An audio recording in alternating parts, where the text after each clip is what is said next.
السلام علیکم۔ Novel Naml by نمرہ احمد کی یہ قسط نمبر 57 ہے۔ عداوتوں کے عذاب سورج نے اتنی مہلت نہ دی کہ محسن ہم اپنی جلتی زمین کے سر پہ کوئی بگولا ہی تان دیتے۔ جمعہ کی اس دوپہر یوں لگتا تھا گویا برفیلے بادلوں کی تہ پگھل کر فضا میں غائب ہو گئی ہو اور کہیں اچانک سے سنہری سورج آسمان پہ نمودار ہوتا پورے شہر کو سونے کا خول چڑھا گیا ہو۔ اپنے آفس کے کھلے دروازے پہ ہاشم اسی طرح ڈھیلی ٹائی اور چڑھے آستین کے ساتھ کھڑا۔ وہ چند افراد کو اندر جانے کا راستہ دے رہا تھا۔ آخری داخل ہونے والے صاحب ہارون عبید تھے۔ ان کے پیچھے احمر آنے لگا تو تم ابھی اسی وقت فائرڈ ہو۔ رونت سے انگلی سے دفع ہو جانے کا اشارہ کیا۔ احمر ساکت رہ گیا۔ مگر سر، تم فارس کے دوست ہو، مجھے اعتبار نہیں رہا تم پر، اور اس وقت میرا اعتبار تم کما نہیں سکتے، سو آؤٹ۔ ہاشم غصے سے کہہ کر اس کے منہ پہ دروازہ بند کر کے اندر آیا۔ جواہرات اپنی جگہ چھوڑ کر کھڑی نظر آ رہی تھی اور ناگواری سے سامنے بیٹھتے ہارون کو دیکھ رہی تھی۔ پھر ہاشم کو دیکھا۔ ہارون کو کیوں لائے ہو؟ تاکہ یہ خوش ہو جائیں، ان کی وجہ سے ہمارا پاور پلانٹ تباہ ہوا ہے۔ ہاشم، ہمیں اس وقت ایک ہونا ہے ممی، اپنی سیاستیں بعد میں کیجیے گا، وہ سرد مہری سے کہہ کے آگے آیا۔ ہارون کافی محظوظ ہوتے نشست سنبھال چکے تھے۔ باقی لوگ ہاتھ باندھے کھڑے تھے۔ نوشیروان سر جھکائے بیٹھا تھا، اس کا چہرہ سرخ تھا۔ آج ہاشم نے بھی وہی گالی دی تھی، مگر وہ اسے 3 گولیاں نہیں مار سکتا تھا، تو چوائس ہمیشہ انسان کے ہاتھ میں ہوتی ہے۔ اسکینڈل کو اس کے شروع ہونے سے پہلے کچلا جاتا ہے اور ہم سب کو مل کر اسے کچلنا ہوگا۔ میں ہاشم کاردار ہوں اور یہ اسکینڈلز میرا تو کچھ نہیں بگاڑ سکتے۔ ہاں، اگر میں ڈوبا تو تم سب بھی میرے ساتھ ڈوبو گے۔ اپنی سیٹ کے پیچھے کھڑے وہ ماتھے پہ تیوریاں ڈالے بلند مگر آہنی آواز کے ساتھ کہہ رہا تھا، 1 گھنٹے کے اندر اندر۔ وہ اپنی سیٹ کے پیچھے کھڑا تحکم سے کہہ رہا تھا، ان لوگوں کو ہم پائی پائی کا محتاج کر دیں گے، ان کے پاس مہینہ بھر زندہ رہنے کا خرچہ بھی نہیں ہوگا۔ پھر اس نے فون اٹھایا اور کان سے لگایا۔ تھوڑی دیر بعد وہ فون میں کہہ رہا تھا، چند آئی ڈی کارڈز کی کاپیز بھیج رہا ہوں قدیر صاحب۔ یوسف خاندان کے ان آئی ڈی کارڈ سے وابستہ تمام بینک اکاؤنٹس فریز کر دیے جانے چاہیے۔ آپ کے پاس 1 گھنٹہ ہے۔ جب ان کے سارے اثاثے منجمد کر دیے جائیں گے تو ان کے پاس ہم سے لڑنے کے لیے کچھ نہیں بچے گا، ان کو اپنی فکر پڑ جائے گی۔ ہارون نے تائیدی انداز میں سر ہلایا۔ جواہرات کر کے رہ گئی۔ مجھے اس ملک میں، ہاشم اب رئیس سے کہہ رہا تھا، ان کی ایک ایک زمین، پلاٹ، مکان، سب کا حساب چاہیے۔ یہ گھر جس میں وہ رہ رہے ہیں، ہارون تم اس کے مالک سے رابطہ کرو، ہم ابھی اسی وقت اس کو خرید رہے ہیں۔ شام تک ان کا سامان اٹھا کر باہر پھینک دیا جانا چاہیے۔ اور تم، سامنے کھڑے 3 افراد کی طرف متوجہ ہوا جو اس کی ہدایت کے منتظر تھے، اپنے سارے آدمی لے جاؤ، شہر کے بدترین فراری مجرم جو کسی سے نہ ڈرتے ہوں۔ کوئی پولیس، کوئی چیک پوسٹ، تمہیں آج کے دن کوئی نہیں روکے گا۔ ان کے گھر کے باہر جا کر اپنی گاڑیاں روکو اور گولیاں چلا چلا کر ان کی دیواروں کو چھلنی کر دو، سارے شیشے توڑ دو۔ جب متوقع خوف و ہراس پھیل جائے تو واپس آ جانا۔ آفس میں ہر کوئی اپنے کام میں لگ گیا تھا۔ ہارون فون کرنے باہر چلے گئے تھے۔ ہاشم بھی موبائل پہ مصروف تھا۔ ایک نوشیروان تھا جو سر جھکائے بیٹھا تھا، بالکل چپ۔ بدقسمتی سے یا خوش قسمتی سے، ہارون نے اپنی جگہ پہ دوبارہ بیٹھتے ہاشم کو مخاطب کیا، ان کے نام پہ کوئی پراپرٹی نہیں بچی، کوئی اثاثہ ایسا نہیں ہے جس پہ قبضہ کر کے ہم ان کی کمر توڑ سکیں۔ واحد بچی ہوئی پراپرٹی اس نے آپ کو ہی فروخت کی تھی، وہ انیکسی جس کی مالیت کی کروڑوں روپے فارس قاضی کے کسی اکاؤنٹ میں پڑے ہوں گے اس وقت۔ محظوظ انداز میں جواہرات کو دیکھا جو پہلو بدل کر رہ گئی۔ میں نے اپنی انا کے پیچھے وہ انیکسی خرید لی، مجھے کیا معلوم تھا کہ وہ میری ہی رقم سے ہمارے خلاف کیس لڑے گا۔ اور وہ گھر؟ ہاشم نے تیزی سے بات کاٹی، وہ کس کے نام ہے؟ وہ چند دن پہلے ان خاتون سیاستدان نے خریدا ہے جن کو بدنام کرنے میں تمہاری ماں نے کوئی کسر نہیں اٹھا رکھی تھی۔ ہم اس عورت سے وہ گھر نہیں خرید سکتے، ہم اس سے بات بھی نہیں کر سکتے۔ وہ گہری سانس لے کر کہہ رہے تھے اور ہاشم نے غصے سے میز پہ رکھا پانی کا گلاس اٹھا کر دیوار پہ دے مارا۔ کانچ کے ٹکڑے فرش پہ جا گرے، سب خاموش ہو گئے۔ پھر وہ فون اٹھاتے ہوئے بولا، لیکن وہ اس رقم کو نہیں استعمال کر سکیں گے۔ جب ان کے اکاؤنٹس فریز ہو جائیں گے تو وہ اس رقم سے ہاتھ دھو بیٹھیں گے۔ دوسری طرف گھنٹی جا رہی تھی۔ ہاشم کے چہرے پہ جوش تھا، امید تھی۔ جی قدیر صاحب، کام ہو گیا؟ رابطہ ملتے ہی وہ تیزی سے بولا، گڈ۔ وہ مسکرایا، تو ان کے تمام اکاؤنٹس فریز ہو گئے، ویری گڈ۔ اس نے وکٹری کی 2 انگلیاں بنا کر اوپر اٹھائیں۔ جواہرات نے سکون کی پہلی سانس خارج کی، یعنی اب وہ ان بینک اکاؤنٹ سے کچھ نہیں لے سکتے، زبردست۔ ویسے اندازاً کتنا سرمایہ فریز ہوا ہوگا؟ اور پھر اس کی مسکراہٹ غائب ہوئی۔ 2037 روپے؟ آپ مذاق کر رہے ہیں؟ ہاتھ کے اشارے سے باقی لوگوں کو خاموش ہونے کو کہا۔ آفس میں سناٹا چھا گیا۔ کیا مطلب؟ ان کے اکاؤنٹس خالی کیوں ہیں؟ پچھلے 1 ماہ میں انہوں نے اپنا تمام سرمایہ کہاں منتقل کر دیا ہے؟ اب کی دفعہ اس نے فون آہستہ سے پرے ڈالا تھا۔ فارس اپنی تمام رقم کہیں اور منتقل کر چکا ہے اور ہم ٹریس نہیں کر پا رہے کہ کدھر۔ سر پلیز یہ دیکھیں۔ حلیمہ تیزی سے آفس میں داخل ہوئی اور اس سے پہلے کہ ہاشم اس کو جھلا کر باہر جانے کو کہتا، اس نے ایک ٹیب میز پہ رکھا۔ اسکرین پہ موجود چہرہ دیکھ کر ہاشم چونک کر سیدھا ہوا۔ میرا نام ہے سعدی یوسف۔ وہ سڑک کنارے چلتے ہوئے سیلفی کیمرے سے اپنے چہرے کی ویڈیو بناتا تلخی سے کہہ رہا تھا، مجھے 8 ماہ تک سری لنکا کے شہر کولمبو کے ہوٹل نام لے کر کہ تہ خانے میں قید رکھنے والے کاردار خاندان اور ہارون عبید کو میں یہ پیغام دینا چاہتا ہوں کہ میں واپس آ گیا ہوں اور میں خاموش نہیں بیٹھوں گا۔ میں عدالت میں جا کر بتاؤں گا کہ مجھے گولیاں مارنے والا نوشرواں کاردار تھا۔ مجھے اغوا کر کے حبس بے جا میں رکھنے اور نیسکام پروجیکٹس کے حساس راز پوچھنے کے لیے تشدد کرنے والے مشہور زمانہ IPPs ہارون عبید اور ہاشم کاردار تھے۔ وہ چلتے چلتے پورے اعتماد سے بولتا جا رہا تھا، چہرے پہ سختی اور آنکھوں میں تپش تھی۔ اور اگر مجھے قتل کر دیا گیا یا غائب کر دیا گیا تو ہاشم کاردار اور ہارون عبید کو پکڑا جائے، کیونکہ ویڈیو کافی لمبی تھی، سنسنی خیز بھی تھی۔ جہاں ہاشم کے چہرے کا تناؤ بڑھتا جا رہا تھا، وہاں ہارون کی مسکراہٹ بالکل غائب ہو گئی تھی اور وہ سیدھے ہو کر بیٹھ گئے تھے۔ اپنے نام پہ چہرے کی رنگت اڑ گئی تھی۔ جواہرات بالآخر ہلکی سی مسکرائی تھی، جلتے دل پہ پھوار پڑی تھی۔ نوشرواں جو سارے اسنام میں سر جھکائے بیٹھا تھا ایک دم کھڑا ہوا۔ وہ موبائل پہ کچھ دیکھ رہا تھا۔ بھائی، لوگ اس ویڈیو کے نیچے میری تصویریں پوسٹ کر رہے ہیں، میری کوئی پرائیویسی ہے؟ یہ سب مجھے بدنام کر رہے ہیں۔ اس کا چہرہ فک تھا اور اس پہ ہوائیاں اڑ رہی تھیں۔ پھر وہ لپک کر ہاشم کے پاس آیا۔ مجھے سب سے نکالے بھائی، پلیز کچھ کریں۔ اس کے چہرے پہ التجا تھی، ساری ہٹ دھرمی، وہ پورا مرد بننے کا زوم سب غائب تھا اور وہ بکھلایا ہوا لگتا تھا۔ ہاشم نے قہر آلود نظر اس پہ ڈالی۔ ہاں، ایک اسی کام کے لیے تمہارا بھائی، بے فکر رہو، ہر دفعہ کی طرح تمہارا پھیلایا گن میں صاف کر لوں گا۔ اور فون اٹھا کر ان افراد کو کال کرنے لگا جو اس نے فارس کے گھر کی طرف روانہ کیے تھے۔ ان کے گھر کے سارے شیشے توڑ ڈالو، انہوں نے ویڈیو بنا کر ہمیں بدنام کرنے کی کوشش کی ہے، اتنی گولیاں برسانا کہ ان کی دیواریں چھلنی ہو جائیں۔ سرنو تاکید کرتا وہ کہہ رہا تھا۔ میں کھا کر ٹھوکر ابھی تک حوصلہ مند ہوں، یہ ٹھوکر جو تمہیں لگتی تو تم خود بکھر جاتے۔ فروری کی وہ گرم دوپہر اس بنگلے کی سبز بیلوں کو بھی جھلسائے جا رہی تھی۔ لاؤنج کی کھڑکی کا بیرونی شیشہ سنہری روشنی کو منعکس کرتا چمک رہا تھا۔ اس گرم شیشے پہ تم اپنا ماتھا ٹکا کر اندر جھانکو تو ڈائننگ ٹیبل سے سب اٹھ کر اب لاؤنج میں آ بیٹھے تھے۔ ندرت اپنے کمرے میں جا چکی تھیں۔ ابا فکر مندی سے کبھی فارس کو دیکھتے جو ٹانگ پہ ٹانگ جمائے پرسکون سے بیٹھا تھا، اور کبھی زمر کو جو بے چینی سے ادھر ادھر ٹہل رہی تھی۔ حنین اور سیم سامنے صوفے پہ خاموش مگر مضطرب بیٹھے تھے۔ سعدی کو گھر آ جانا چاہیے تھا، وہ کیوں نہیں آیا؟ زمر کو بے بس سا غصہ آنے لگا تھا۔ ہاشم سعدی کو نقصان پہنچانے کی کوشش کرے گا؟ یہ وہ پہلا کام نہیں ہے جو وہ کرے گا۔ فارس نے سیل فون سے چہرہ اٹھا کر نفی میں سر ہلا کر کہا۔ زمر رک کر اسے دیکھنے لگی، سب اسے دیکھنے لگے۔ پھر وہ کیا کرے گا؟ فارس نے ٹانگ سے ٹانگ ہٹائی، ایک بوٹ میز پہ رکھا، پھر کینچی صورت دوسرا بوٹ اس کے اوپر جمایا، ذرا آرام دہ انداز میں بیٹھا اور موبائل دونوں ہاتھوں میں پکڑے ٹائپ کرتے ہوئے بولا۔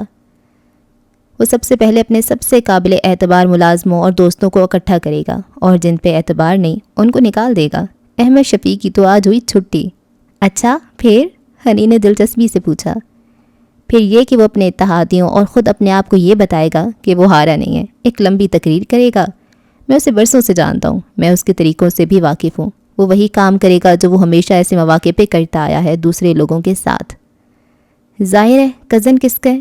زمر کلس کر بولی تھی۔ فارس نے نظریں اٹھا کر اسے دیکھا، پھر سر کو تائیدی انداز میں خم دیا۔ پھر وہ اپنے ملازموں کو حکم دے گا کہ یوسف خاندان کی 1 گھنٹے کے اندر اندر کمر توڑ دی جائے۔ فارس کے الفاظ پہ حنین کی آنکھیں پھیلیں، زمر بھی سیدھی ہوئی۔ مگر کیسے فارس؟ وہ ہماری بینک اکاؤنٹس فریز کروا دے گا۔ اس کے اسٹیٹ بینک میں جتنے دوست ہیں اتنے ہماری پوری دنیا میں رشتہ دار نہیں ہیں۔ وہ موبائل پہ ہاتھ چلاتے ہوئے عام سے انداز میں بتا رہا تھا۔ ہمارے بینک اکاؤنٹس؟ زمر بے دم سی ہو کر صوفے پہ گری۔ میری ساری سیونگز، ابا کے پیسے سب بینک میں ہے، میں اتنی جلدی کیسے نکلواؤں سب؟ خیر اب تک وہ انہیں فریز کر چکے ہوں گے۔ فارس نے شانے اچکائے، زمر کی رنگت زرد پڑنے لگی۔ فارس نے نظر اٹھا کر اسے دیکھا۔ ویسے تو زمر بی بی آپ مجھے اس قابل نہیں سمجھتی، مگر تھوڑی بہت عقل ہے مجھ میں نے ہمارا سارا پیسہ کچھ عرصہ قبل چند آف شور بینک اکاؤنٹس میں منتقل کر دیا ہے، وہ اس کو ٹریس بھی نہیں کر سکتے۔ زمر کو اچنبھا ہوا۔ مگر تم میرے بینک اکاؤنٹ کو کیسے آپریٹ کر سکتے ہو؟ تمہیں میری پن تک معلوم نہیں؟ فارس نے اس بات میں سر کو خم دیا۔ بالکل، آپ کی پن جو آپ کی ڈیٹ آف برتھ ہے وہ مجھے قطعاً معلوم نہیں۔ ہنی نے مسکراہٹ چھپانے کو چہرہ جھکا لیا اور ابا نے ہنسی روکنے کو چہرہ موڑ لیا۔ البتہ سیم کے دانت نکل آئے تھے۔ زمر کے گال گلابی پڑے، تندھی سے فارس کو دیکھ کر بولی، مجھے اپنی ایک ایک پائی واپس چاہیے۔ اچھا خیر ماموں، اکاؤنٹس فریز کرنے کی ناکام کوشش کے بعد وہ کیا کریں گے؟ ہنا نے موضوع بدلنا چاہا۔ وہ ہمیں ہمارے گھر سے بے دخل کر کے سڑک پہ لانے کی کوشش کرے گا۔ وہ کیسے؟ وہ ہمارا گھر خریدنا چاہیں گے۔ ہمارا گھر؟ اگر انہوں نے ہمارا گھر خرید لیا تو ہم کہاں جائیں گے؟ زمر پھر سے پریشان ہونے لگی۔ وہ جتنا خود کو پرسکون ظاہر کرنے کی کوشش کرتی اتنی مضطرب ہوتی جا رہی تھی۔ جواب میں سب نے خاموشی سے فارس کو دیکھا جو اپنے سیل فون کو دیکھ رہا تھا۔ ہم یہیں رہیں گے کیونکہ میں یہ گھر ایک ایسی شخصیت کے ہاتھوں فروخت کروا چکا ہوں جن سے وہ بات تک نہیں کر سکتے فی الحال، اور ساتھ ہی ان خاتون کا نام بتایا۔ جس طرح وہ اطلاعات دے رہا تھا اور سیم اور حنین دبی دبی مسکراہٹوں کے ساتھ چہرہ جھکا لیتے تھے، چڑیل کا خون کھول رہا تھا۔ خیر، تمہارا وہ ڈیئر کزن جو تمہاری وجہ سے ہم سب کے سروں پہ مسلط ہوا ہے، وہ اس کے بعد کیا کرے گا تمہارے خیال میں؟ تم تو اس کا ذہن بھی پڑھ سکتے ہو نا، آخر ہو تو تم بھی آدھے کاردار۔ فارس نے سر کو تعریف وصولی کے انداز میں خم دیا۔ تھوڑی دیر انتظار کیجیے۔ اور زیادہ دیر نہیں گزری تھی جب فارس نے چہرہ اٹھایا، یوں جیسے کوئی آہٹ سننا چاہ رہا ہو۔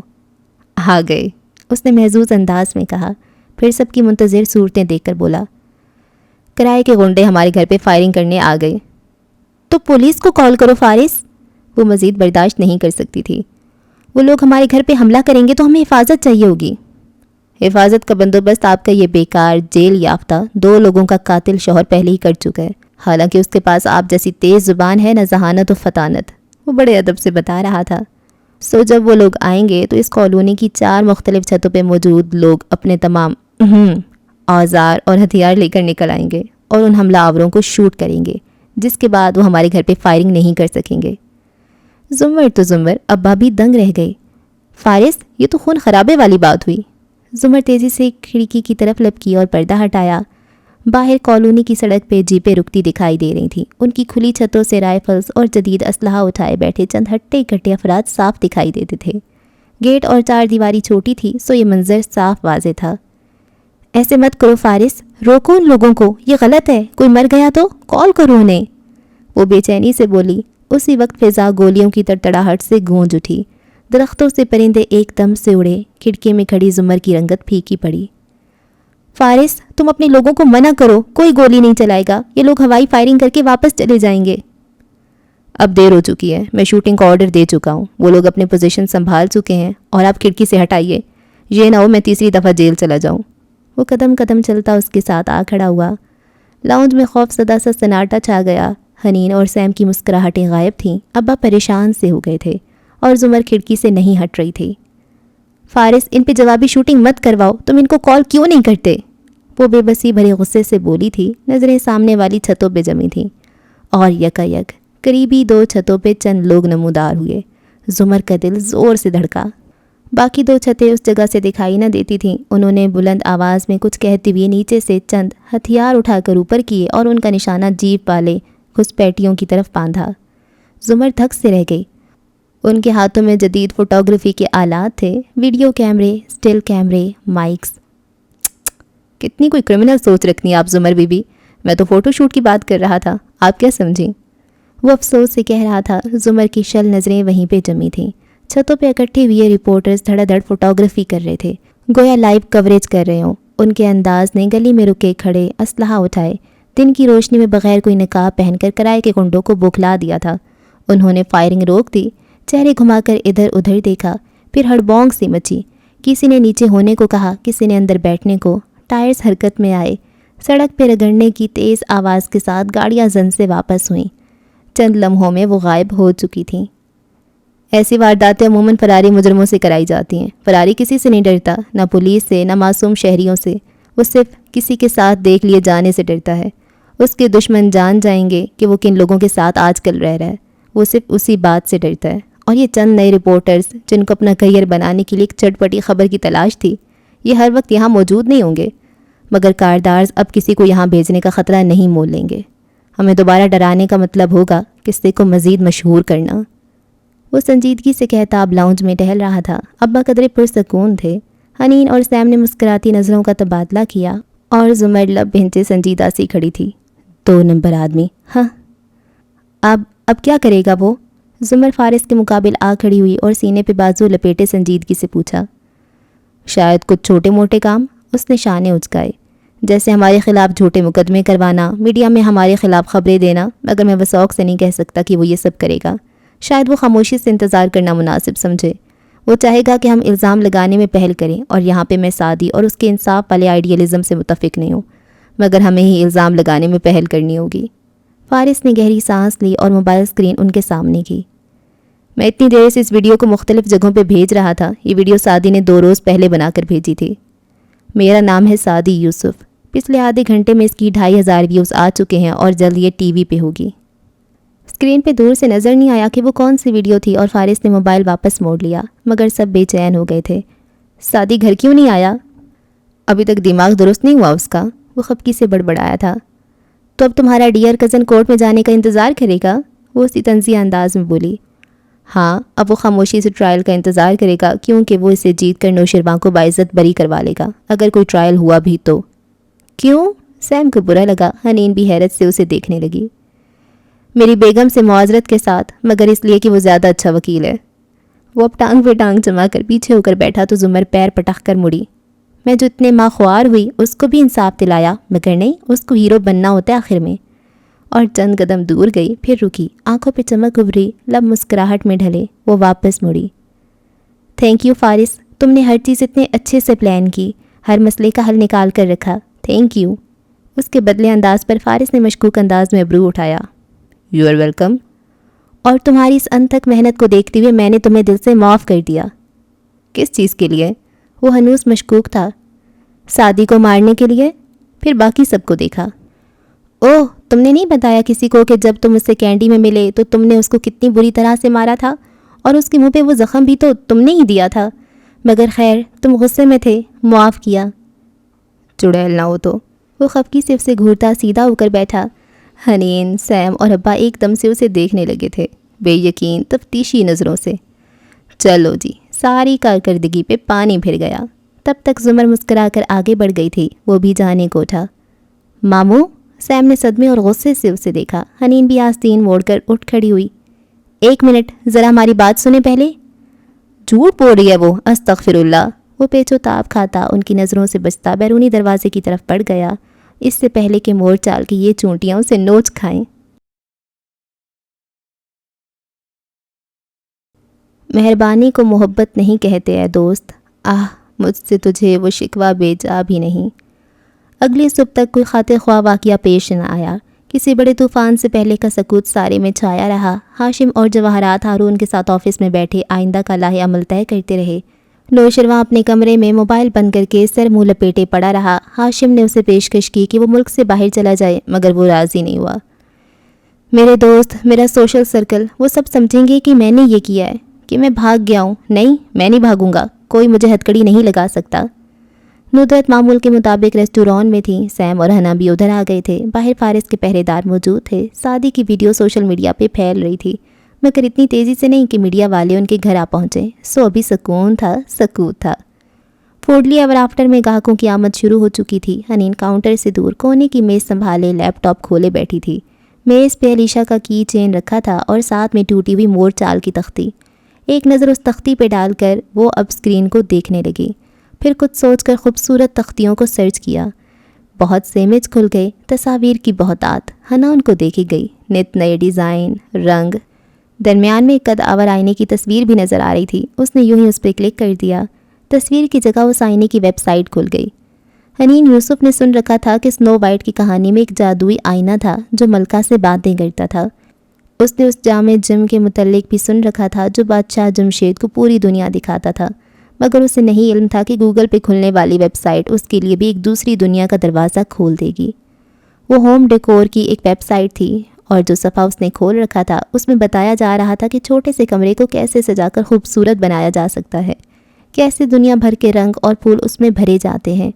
شہد کی وہ مکھی بے اختیار آگے ہوئی اور آنکھوں میں خوشگوار تحیر بھرے ان رنگوں کو دیکھے گئی جو ایک گھر کو سلیقہ اور سجاوٹ عطا کرتے دکھائی دے رہے تھے۔ واو! ہر دوسری تصویر پہ اس کے لبوں سے نکل رہا تھا۔ ایسا نہ تھا کہ اس نے اچھے گھر نہ دیکھے تھے، کورین اور ترکش ڈراموں کی گھر وہ دیکھتی آئی تھی، مگر اس نظر سے نہیں دیکھے تھے۔ کیش کاؤنٹر کے ساتھ کھڑا فارس جنید سے کچھ پیپرز لے کر دیکھ رہا تھا، اکاؤنٹس وغیرہ کا حساب۔ ندرت مارکیٹ گئی تھیں گھر کی ماہانہ گروسری لینے، اور ریسٹورانٹ کے ملازمین یہ فرض کر چکے تھے کہ آئندہ ان کا نیا باس وہی ہوگا، شاید وہ خود بھی یہ طے کر چکا تھا۔ دفتر ریسٹورانٹ کا دروازہ کھلا اور ایک جانی پہچانی مہک اس کے نتنوں سے ٹکرائی۔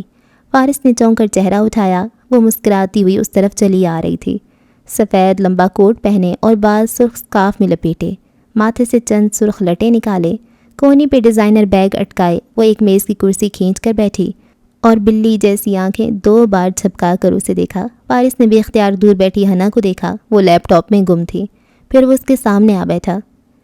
کیسی ہیں آپ؟ سنجیدگی سے پوچھا، ساتھ میں بغور اس کے چہرے کے تاثرات بھی دیکھ رہا تھا۔ ناراض ہوں، وہ بچوں کے سے خفا انداز میں بولی۔ فارس نے گہری سانس بھری۔ تو یہاں کیوں آئی ہے؟ آپ نے کہا تھا میرے بابا کا نام نہیں آئے گا اس کیس میں، پھر سعدی یوسف ان کا نام کیوں لے رہے؟ میں نے کہا تھا ان کو کوئی نقصان نہیں پہنچے گا، ہم یہ کیس نہیں جیت سکتے، سو کسی کا بھی نام آ جائے فرق نہیں پڑتا۔ اور کچھ؟ اس کا لہجہ خشک ہو گیا، وہ چند لمحے چپ رہی۔ آپ مجھے اس طرح چھوڑ کر کیوں آئے؟ مجھے کہہ دیتے، کیا میں رکاوٹ ڈالتی؟ خاموشی سے چلی جاتی؟ وہ دکھ سے کہہ رہی تھی، سرمئی آنکھیں اس پہ جمی تھیں۔ کم از کم مجھے یہ تاثر تو نہ ملتا کہ جیسے میں آپ پہ مسلط تھی، میں تو صرف آپ کی مدد کر رہی تھی، یا شاید استعمال ہو رہی تھی۔ آئی ایم سوری، اس کے چہرے کے تاثرات نرم پڑے۔ میں خیر، آپ ٹھیک ہیں؟ آپ کے نرمی سے پوچھا۔ وہ مسکرائی، آنکھوں میں ہنوز اداسی تھی۔ میرا دل چاہتا ہے کبھی میں ایک فون کال کر کے آپ کو بلا لوں اور آپ چلے آئیں۔ مس آبدار، میں ایک اپنی مرضی کا مالک، 36 سال اور 6 فٹ 1 انچ کا مرد ہوں، میں اس طرح بلانے پہ نہیں آیا کرتا۔ سنجیدگی سے ٹھہر ٹھہر کر اسے کچھ سمجھایا، وہ پھر مسکرائی، آنکھیں نم ہوئیں۔ مجھے چیلنج نہ کریں، کیونکہ میں ایسا بہت کچھ کر سکتی ہوں جس کے بعد آپ دوڑے چلے آئیں گے۔ خیر؟ اس کے جواب سے پہلے سر جھٹکا۔ مجھے مدد چاہیے آپ کی۔ وہ جو ناگواری سے کچھ کہنے لگا تھا، رک گیا۔ ہاشم نے مجھے پروپوز کیا ہے اور وہ نہ نہیں سننا چاہتا، اس کا انداز سنگین تھا۔ تو آپ شادی کرنا چاہتی ہیں اس سے؟ وہ چونکا تھا، مگر پھر عام سے انداز میں پوچھا۔ وہ اچھا ہے، میرا دوست ہے، مگر اس کی سنہری آنکھوں پہ آنکھیں جمائے وہ نرمی سے بولی، مجھے کسی اور سے محبت ہے۔ فارس نے بہت دھیرے سے اس بات میں سر ہلایا۔ اور اس کسی اور کو آپ نے بتایا کہ آپ اس سے؟ وہ جانتا ہے، مجھے معلوم ہے کہ وہ جانتا ہے۔ وہ اب کی چیلنجنگ انداز میں مسکرائی۔ فارس نے بدقت چہرے پہ چھایا نارمل تاثر برقرار رکھا۔ ہاں، ابھی اس کسی اور کی بیوی ادھر ہوتی تو تمہیں بتاتی۔ تو آپ کیا کریں گی؟ سرسری سا پوچھا۔ آپ بتائیں میں کیا کروں؟ ہاشم کو بتا دوں اس کسی اور کے بارے میں؟ کیا یوں وہ میرا پیچھا چھوڑ دے گا؟ آبدار، وہ ذرا ٹھہرے ہوئے انداز میں دھیما سا بولا۔ ہاشم میرا کزن ہے، میں اسے بہت اچھے سے جانتا ہوں، اپنے اور اس کے درمیان کسی تیسرے کو مت لائیں، اسے مت اکسائیں، اس کو اس کی وجہ سے ریجیکٹ کریں، اپنی وجہ سے نہیں۔ اور اگر وہ نہ مانا تو؟ ظاہر ہے وہ نہیں مانے گا، تو آپ کسی ایسے شخص سے اس پہ دباؤ ڈلوائیں جو اس پہ روب رکھتا ہو، اور میرا خیال ہے آپ ایسا کر سکتی ہیں، کیونکہ آپ اس تیسرے شخص کے ان احکامات سے بھی واقف ہے جن سے ہاشم نہیں ہے۔ اوہ! آبدار کے لب مسکراہٹ میں ڈھلے۔ میں سمجھ گئی۔ خیر؟ ادھر ادھر دیکھا۔ کچھ کھلائیں پلائیں گے نہیں کیا؟ نہیں، اب آپ جائیں، میں نہیں چاہتا کہ میرے ساتھ کوئی بھی تعلق آپ کو نقصان دے، وہ سنجیدگی سے کہتا اٹھ کھڑا ہوا۔ اب کی دفعہ میں بلاؤں تو آئیے گا ضرور، ورنہ میں نے کہا نا مجھے بلانے کے سارے طریقے آتے ہیں۔ آبدار مسکرا کر کہتی اٹھی، بیگ اٹھایا اور دروازے کی طرف بڑھ گئی۔ وہ ناخوش سا کھڑا کچھ سوچتا رہ گیا۔ چند فرلانگ دور ایک کیش اینڈ کیری سٹور کے اندر دن کے وقت بھی تیز سفید بتیاں روشن تھیں۔ ندرت یوسف ٹرالی لیے اشیاء خورد نوش کے ریکس کے ساتھ چلتی جا رہی تھی۔ وہ اس بات سے بے خبر تھی کہ کوئی ان کو دیکھ رہا ہے، فاصلے سے، احتیاط سے۔ ریکس کی لمبی قطار کے آخر میں وہ اوٹ سے نکل کر ان کو دیکھ رہا تھا۔ سر پہ کیپ، گلاسز اور بڑی ہوئی شیو نے سعدی کا چہرہ قدرے مختلف بنا رکھا تھا۔ اس کی زخمی نظریں ندرت کے تعاقب میں تھیں۔ سویٹر حسب عادت بنا آستین والا تھا، وہ کبھی آستین والا سویٹر نہیں پہنتی تھیں۔ ایک ہاتھ میں جہیز کے 2 کنگن تھے جو ہر موسم میں ہر وقت پہنے رکھتی تھیں۔ کن پٹیوں اور ماتھے سے ذرا سفید بال جھلک رہے تھے، آنکھوں کے حلقے بڑھ گئے تھے، بار بار رکتیں، کچھ یاد کرتیں، پھر کوئی شے اٹھاتیں۔ شاید اب وہ چیزیں بھولنے لگی تھیں، شاید ذہنی طور پہ بہت الجھی رہنے لگی تھیں۔ وہ اوٹ سے ان کو دیکھے گیا، چھپ کر، نم آنکھوں سے۔ وہ اب ایک رہ کے سامنے کھڑی، ماتھے پہ ہاتھ رکھ کر کچھ یاد کر رہی تھیں۔ کیا رہ گیا؟ اب گھر پہنچ کر یاد آئے گا۔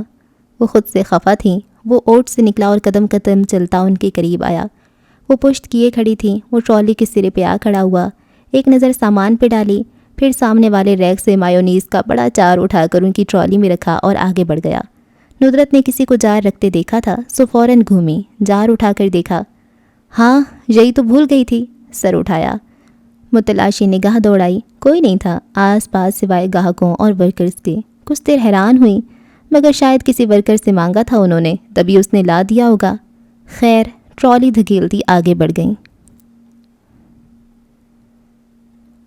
جھوٹ بولا ہے تو قائم بھی رہو اس پہ ظفر، آدمی کو صاحب کردار ہونا چاہیے۔ جواہرات اپنے لان میں آرام دہ کرسی پہ نیم دراز دھوپ سینکتے ہوئے موبائل کان سے لگائے نخوت اور ناگواری سی کہہ رہی تھی، ایسا کچھ نہیں ہے مسز عباد، ان لوگوں کا ہمارے ساتھ جائیداد کا تنازع ہے، چھوٹے لوگوں کی چھوٹی باتیں، ہاں، ورنہ میرا شیرو تو آپ نے دیکھ رکھا ہے، پرندے کا بچہ نہیں مار سکتا وہ۔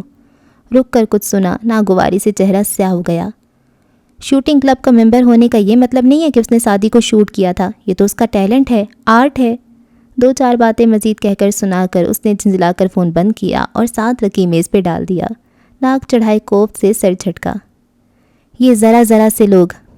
آنٹی؟ دور سے چہکار سی سنائی دی تو جواہرات نے لمبی کرسی پہ نیم دراز گردن موڑی۔ سبزہ زار کے دوسرے دہانے سے آبدار چلی آ رہی تھی، سورج مکھی کے رنگ کا لمبا فراک پہنے، بال سرخ رومال میں باندھے، کوہنی پہ اٹکی باسکٹ میں ڈھیروں پھول لیے۔ وہ اس وقت واقعتاً ریڈ رائڈنگ ہوڈ لگ رہی تھی۔ جواہرات کے چہرے کے زاویے سیدھے ہوئے، مسکرا کر اسے ہاتھ ہلایا۔ کیسی آپ آنٹی؟ یہ پھول میں آپ کے لیے لائی ہوں، اپنے باغیچے سے توڑ کر۔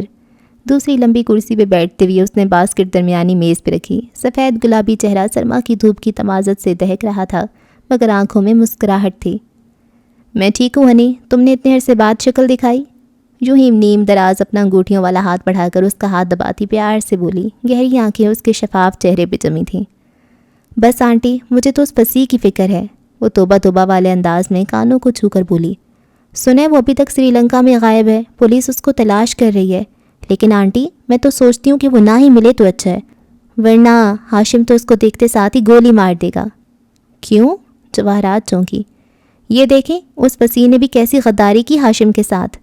اس نے بڑے سے نوٹ کی اسکرین پہ چند بٹن دبا کر اسے جواہرات کے سامنے کیا۔ اسکرین پہ چلتے منظر کو دیکھ کر آرام دہ کرسی پہ نیم دراز جواہرات کی رنگت فک ہوئی۔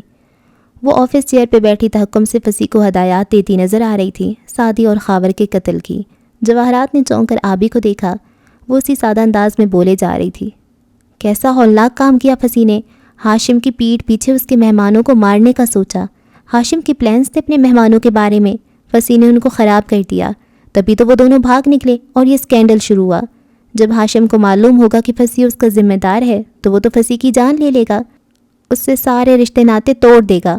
جواہرات پہ نظریں جمائی وہ معصومیت سے کہہ رہی تھی۔ اس پہ کبھی اعتبار نہیں کرے گا، ہاشم کو پھسی کی اس عمل سے کتنا دکھ پہنچے گا آپ سمجھ سکتی ہیں نا۔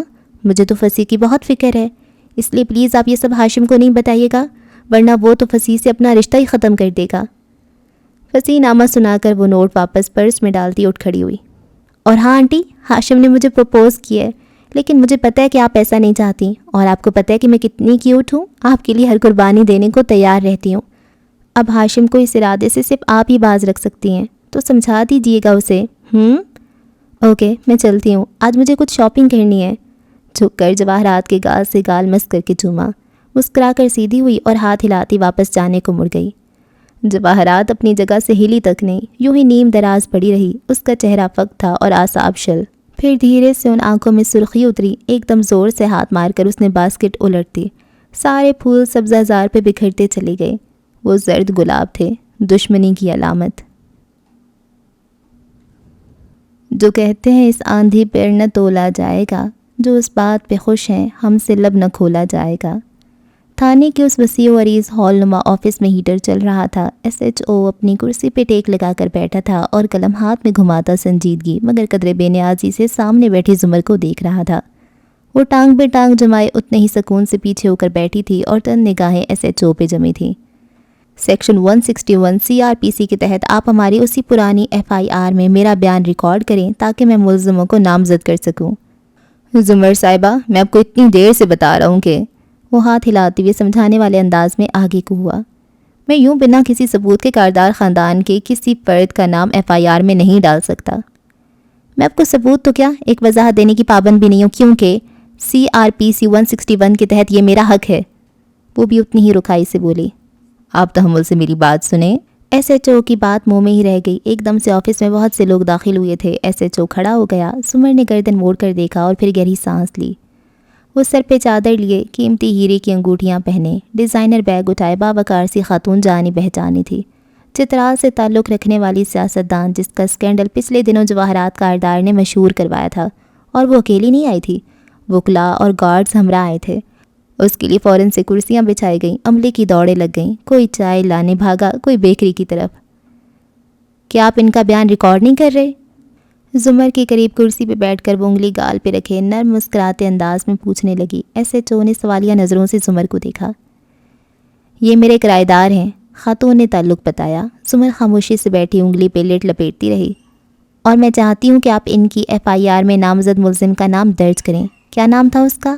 ہاں، نوشرواں کاردار۔ صرف یہی نام یا کوئی اور بھی لکھوانا ہے؟ اپنائیت بھرے انداز میں چہرہ زمر کی طرف موڑ کر پوچھا۔ زمر مسکرائی اور مسکراتے مسکراتے خاتون کی طرف جھکی۔ تھینکس۔ اس سے پہلے کہ وہ ویلکم کہتی، زمر کی مسکراہٹ سمٹی۔ مگر نو تھینکس، مجھے آپ کی مدد کی ضرورت نہیں ہے، یہ میری FIR ہے، میں اسے خود ہی دیکھ لوں گی۔ تلخی سے فکرہ مکمل کیا، ایس ایچ او خاموشی سے تماشا دیکھنے لگا۔ خاتون ذرا سا مسکرائی۔ مگر کیوں؟ کیونکہ آپ جیسے لوگ بدلے میں کچھ مانگا بھی کرتے ہیں۔ سب سے پہلے آپ مجھے اپنے وکلا کو کیس میں شامل کرنے کو کہیں گی۔ کل کو یہ وکلا آپ کی مرضی کی سمت میں کیس کو لے جائیں گے۔ بھاری رقم اور پبلک میں آ کر معافی مانگنے کی شرط یہ ان کو معاف بھی کر دیں گے، کیونکہ آپ ان کی ہزیمت چاہتی ہیں۔ لیکن میں آپ کو یہ کیس استعمال کرنے نہیں دوں گی، یہ ہمارا کیس ہے۔ ہم اکیلے اس مقام تک پہنچے ہیں صاحبزادی صاحبہ، ہم اکیلے ہی لڑیں گے، کہہ کر وہ اٹھ کھڑی ہوئی۔ صاحبزادی صاحبہ نے مسکرا کر چہرہ اٹھا کے اسے دیکھا۔ تو آپ ان ایس ایچ او صاحب کو راضی کیسے کریں گی نئے ملزم کا نام ڈالنے کے لیے؟ میں کیا کروں گی؟ اس نے گھنگریالی لٹ کان کے پیچھے اڑستے ہوئے مسکرا کر ایس ایچ او کو دیکھا۔ میں یہاں سے فارمیلٹی کے تحت آئی تھی اور میں سیدھی پولیس کی ہائی کمان کے پاس جاؤں گی۔ IG صاحب کی بیٹی میری بھتیجی کی دوست ہے، میں ان سے شکایت کروں گی۔ DIG صاحب کے میں نے کورٹ میں چند کام کر رکھے ہیں، ایک کال میں ان کو بھی کروں گی۔ پھر میں اپنے پرانے ٹیچر ایک سیشن جج کے سامنے سیکشن 22 CRPC کے تحت پٹیشن فائل کروں گی، یا صرف میں اپنی ایک بہت اچھی دوست مجسٹریٹ کے پاس پرائیویٹ کمپلینٹ فائل کر دوں گی۔ 48 گھنٹوں کے اندر نوشرواں کاردار کا نام FIR میں درج ہوگا۔ میرے پاس کام کروانے کے بہت طریقے ہیں، مجھے آپ کی کوئی مدد نہیں چاہیے۔ آپ آئیں، آپ کا شکریہ، میں چلتی ہوں۔ اپنے مدعے کو اپنے مخصوص انداز میں زمرائز کر کے وہ پرس اٹھاتی دروازے کی طرف بڑھ گئی۔ مڑتے مڑتے سر کے انداز میں جھٹکا بھی تھا۔ سمجھتے کیا ہیں یہ مجھے؟ اتنے سال کورٹ میں جھک ماری ہے کیا میں نے؟ کیوں لپٹتا ہے میرے ساتھ یہ دریا آخر؟ مجھ کو گرداب سے آگے بھی کہیں جانا ہے۔ اگلی دوپہر کثرے کاردار کے ڈائننگ ہال کی طویل میز پہ کھانا کھانے ہاشم اکیلا بیٹھا تھا۔ چند مہمانوں کی متوقع آمد کے باعث وہ آفس سے جلدی آ گیا تھا۔ نوشرواں کو بلا بھیجا مگر میری نے واپس آ کر مایوسی سے، وہ کہہ رہے ہیں ان کو بھوک نہیں، کہا تو ہاشم سر جھٹک کر کھانے لگا۔ یہ تب ہی تھا جب بیرونی دروازے سے سینڈل کی مخصوص ٹک ٹک سنائی دی۔ چہرہ اٹھائے بغیر بھی ہاشم جانتا تھا کہ نوارد کون ہے۔ اندر تک کڑواہٹ پھیل گئی۔ ہیلو ہاشم، شہری مسکراتی ہوئی چلتی آ رہی تھی۔ ہاشم نے تلخ تاثرات والا چہرہ اوپر اٹھایا۔ تمہیں میرے گھر آنے جانے کے اوقات کی خبر کون دیتا ہے؟ ڈائننگ ٹیبل کے قریب ہاتھ باندھے مؤدب سی کھڑی فیونا نے فوراً گھبرا کر نظریں جھکا لیں۔ مجھے تو تمہاری دوسری بھی کئی مصروفیات کی خبر ہے، وہ تنزیہ سے کہتی اس کے ساتھ کرسی کھینچ کر بیٹھی۔ سنہری بالوں کی اونچی پونی بنائے، چھپکلی کے ڈیزائن والے لمبے آویزے پہنے، وہ حسب معمول خوب دل لگا کر تیار ہوئی تھی۔ سنے تم شادی کر رہے ہو، سونی کو منا بھی لیا؟ واہ! آنکھیں اس پہ جما کر تنزیہ بولی۔ ہاشم نے ابرو کے اشارے سے ملازموں کو جانے کا کہا اور اکتا کر کھانا ختم کرنے لگا۔ ویسے تم ہمیشہ ہی اس سے شادی کرنا چاہتے تھے، ہاں، اور شادی ٹوٹنے کا الزام میرے سر لگاتے رہے اتنے سال۔ تم کیوں آئی ہو؟ میرا نام ہے سعدی یوسف دیکھنے کے بعد میں گھر کیسے بیٹھ سکتی تھی؟ ویسے اب تک تو تم پہ یہ واضح ہو چکا ہوگا کہ میں نے نہیں، فارس نے وہ ویڈیو ریلیز کی تھی جج والی۔ مجھے تو شادی نہیں ہوئی درمیان میں پھنسایا تمہارا دھیان بٹانے کے لیے۔ سب جانتا ہوں، اور کچھ؟ اور یہ کہ اگر یوسف واقعی تمہارے خلاف کیس کرنے جا رہے ہیں تو میں یہ سوچ رہی تھی کہ جب مجھے صفیانہ کیا جائے گا تو میں عدالت میں کیا کہوں گی؟ آخر میرے سامنے بھی اعتراف کیا تھا نا شیرو نے سعدی کو گولیاں مارنے کا۔ وہ اسی وقت زینے اترتا نیچے آیا تھا۔ کھلے دروازے کے باعث شہری کی آواز کان میں پڑ گئی۔ پہلے سے ابتر حلیے میں تھا، ملگجی ٹی شرٹ اور شارٹس۔ ان الفاظ پہ تو چہرے کا رنگ سرخ ہو گیا۔ تیزی سے سامنے آیا۔ تم اس قابل نہیں تھی کہ تمہیں کوئی پسند کرتا یا تم سے کوئی دوستی کرتا۔ تمہاری وجہ سے میں نے اسے شوٹ کیا تھا، اور اگر تم نے… شیرو، ہاشم نے ہاتھ اٹھا کر اسے خاموش کروایا اور وہ باوجود غصے کے چپ ہو گیا۔ شہرین اٹھ کھڑی ہوئی، ایک تند و تیز نظر شیرو پہ ڈالی۔ میں کس قابل ہوں تمہیں کورٹ میں معلوم ہوگا، کیونکہ ڈیڈی نے مجھے 10 منٹ پہلے بتایا کہ کورٹ آرڈر کے ذریعے زمر نے FIR میں تمہیں اور ہاشم کو نامزد کر دیا ہے۔ تھینک یو شہرین، تم جا سکتی ہو، ہاشم نے سختی سے کہا تو وہ پرس اٹھا کر مڑی اور آگے بڑھ گئی۔ شیرو نہیں بیٹھا، شل سا کھڑا رہا، پھر بے یقین نظروں سے ہاشم کو دیکھا۔ میرا نام… اس سے کچھ نہیں ہوتا، کوئی ٹرائل نہیں ہوگا، نہ انہیں کوئی تاریخ ملے گی، نہ کوئی تمہیں گرفتار کرے گا۔ کھانا کھانا ہے تو کھاؤ ورنہ… اور اس کی بات ختم ہونے سے پہلے ہی شیرو پیر پٹختہ سیڑھیوں کی طرف بڑھ گیا۔ ہاشم نے نیپکن زور سے پرے مارا اور پلیٹ دھکیلتا اٹھ کھڑا ہوا۔ وہ لاؤنج تک آیا ہی تھا کہ بیسمنٹ کی سیڑھیوں کا دروازہ کھول کر باہر آتی علیشا دکھائی دی۔ اس کے ہاتھ میں ٹرالی بیگ کا ہینڈل تھا جسے وہ ساتھ ہی گھسیٹ رہی تھی۔ ہاشم اسے دیکھ کر رکا۔ کیا تم واپس جا رہی ہو؟ علیشا نے نظریں اٹھا کر اسے دیکھا، پھر قدم قدم چلتی اس کے سامنے آ کھڑی ہوئی اور چبھتی ہوئی نگاہیں اس کے چہرے پہ گاڑ دیں۔ جی، میں کبھی نہ آنے کے لیے واپس جا رہی ہوں، چبا چبا کر وہ کہنے لگی۔ میں نے بہت کوشش کی آپ لوگوں سے اپنی محرومیوں کا انتقام لینے کی، آپ کو ذلیل کرنے کی، اپنا جائز پیسہ آپ کی مٹھیوں سے نوچ لینے کی، مگر میں ہر دفعہ ناکام ہوئی، کیونکہ میں اکیلی تھی اور کیونکہ میرے اندر فارس جتنی ہمت نہیں تھی، نہ میں سعدی کی طرح بہادر ہوں۔ میرا مقصد صرف پیسے کا حصول تھا اور وہ مجھے نوشروان نے شیئرز واپس لیتے ہوئے کافی کثرت سے دے دیا ہے۔ اور نہیں، ابھی میں ایئرپورٹ نہیں جا رہی، میں ہوٹل جا رہی ہوں، مجھے 1-2 دن مزید شہر میں رک کر ایک آخری کام کرنا ہے۔ پریشان مت ہوں، آپ کو تباہ کرنے کا کوئی کام نہیں، یہ سب یوسف کر لیں گے، میں تو ہوں پیسے کے پیچھے۔ تو ایک آخری چیز ڈھونڈ لاؤں آپ کے پاس، پھر اس کی قیمت آپ خود لگائیں گے۔ ایک سانس میں کہہ کر وہ ایک زخمی نگاہ اس پہ ڈالتی آگے بڑھ گئی۔ ہاشم اسے گھور کر جاتے دیکھتا رہا۔ ایک ویڈیو کیا ریلیز ہوئی، ہر ایک کی اتنی اوقات ہو گئی ہے کہ وہ یوں چڑھ کر اس سے بات کرے۔ ہاں، وہ ڈرائنگ روم کی طرف بڑھ گیا۔ اچھا جی، اس ایپیسوڈ کو یہاں پہ اینڈ کرتے ہیں۔ آئی نو چھوٹی ایپیسوڈ ہے، لیکن پیجز کو اگر دیکھا جائے نا تو پھر یا تو نیکسٹ ایپیسوڈ بہت لینتھی ہو جاتی یہ والی، یا پھر اس کے بہت کم پیجز رہ جاتے، تو ان کو بیلنس کرنے کے لیے اس کو میں نے اتنا ہی رکھا ہے۔ ہاں، 2 ایپیسوڈ کی بات کرتے ہیں تو ہاں جی، اب جنگ شروع ہو چکی ہے۔ وہ کیا کہتے ہیں، بگل کہتے ہیں نا، بگل بج چکا ہے، اور اب دیکھتے ہیں کہ کیا ہوئے گا۔ زمر نے بھی FIR کروا دی ہے، لیکن ہاشم تو کہہ رہا ہے کہ کچھ بھی نہیں ہوگا، اور جیسا کہ میں نے کہا تھا کہ فارس نے تیاری کر رکھی ہوگی، لیکن وہ تو گن لے کے آ رہا تھا تو اس نے گن استعمال نہیں کی ہوگی۔ ٹھیک ہے، اور وہ بھی صحیح سے یوز کریں اس کو۔ اور احمد شفیع، وہ اب ان کے ساتھ آ جائے نا، وہ بھی تو یہ دیکھے نا کہ اس کی بےزتی ہو رہی ہے تو لیکن وہ تو ویسے بھی ہاشم کے لیے تو کام نہیں کرتا، وہ تو جواہرات کے لیے کام کرتا ہے، اور آبدار فارس کو پسند کرتی ہے۔ یہ اب فائنل ہو گئی ہے بات، اور جب ہاشم کو پتہ چلے گا کہ وہ اس کو پسند کرتی ہے تو کیا ہوگا؟ یہ سوچنے والی بات ہے۔ اور فارس اچھا لگ رہا ہے، اب فارس کھل کے سامنے آ رہا ہے۔ فارس بہت ہی اسمارٹ بندہ ہے، اور وہ سب آرام سے نا تیاریاں کر رہا تھا ساری۔ اور سعدی واپس کیوں نہیں آ رہا؟ اس کو لگتا ہے کہ اس نے قتل کر دیا، اور یہ والے جو لوگ ہیں جو اس کی فیملی والے ہیں، انہوں نے کسی کو قتل نہیں کیا ہوا، یہ اچھے لوگ ہیں۔ یہ تو کوئی تک نہیں بنتی بھائی، یہ کیا بات ہوئی؟ اور شہری بھی آ گئی ہے اتنے دنوں کے بعد، چپکلی والی ایئر رنگس پہن کے اور شیرو کی اب نا صحیح ہوائیاں اڑی ہوئی ہیں بیچارہ۔ جواہرات کو بھی پریشانی لگی ہے کہ ہاشم کو نہ پتہ چل جائے کہ میں ان کو مروانے والی تھی۔ جواہرات یہ نہ کرتی تو ابھی تک وہ ادھر ہی جیل میں ہوتے شاید، کیونکہ وہ ان کو دوسری جیل میں نہ ڈالتا اور وہ جیل میں نہ ڈالتا جب، تو پھر کیا ہوتا کہ وہ وہاں سے نکل نہیں سکتے تھے نا۔ خاور ابھی تک نہیں آیا، خاور آئے گا ہاشم کے پاس، تو مجھے لگتا ہے ہاشم اب اس کو اپنا لے گا اور پھر ان کی پاور بڑھ جائے گی۔ اور کیا ہوا ہے، بس اور کچھ خاص نہیں ہوا، اب تو ہونا باقی ہے۔ اور جو بار بار پوچھ رہے ہیں کہ کتنی ایپیسوڈ رہ گئی ہیں، تو مجھے خود نہیں اندازہ، اس کے نا ٹوٹل 1500 پیجز ہیں، اور ہم نے کتنے پڑھ لیے ہیں پیجز، ہم نے تقریباً 1100 پیجز پڑھ لیے ہیں، مطلب ابھی تقریباً اس کے 400 صفحے رہ گئے ہیں، تو خود اندازہ لگا لیں 20 صفحے تقریباً میں پڑھ ہی لیتی ہوں ایک دن میں۔ ہاں جی، اور جی رکھیں مجھے دعاؤں میں یاد، ہوتی ہے اگلی ایپیسوڈ میں ملاقات۔ اللہ حافظ۔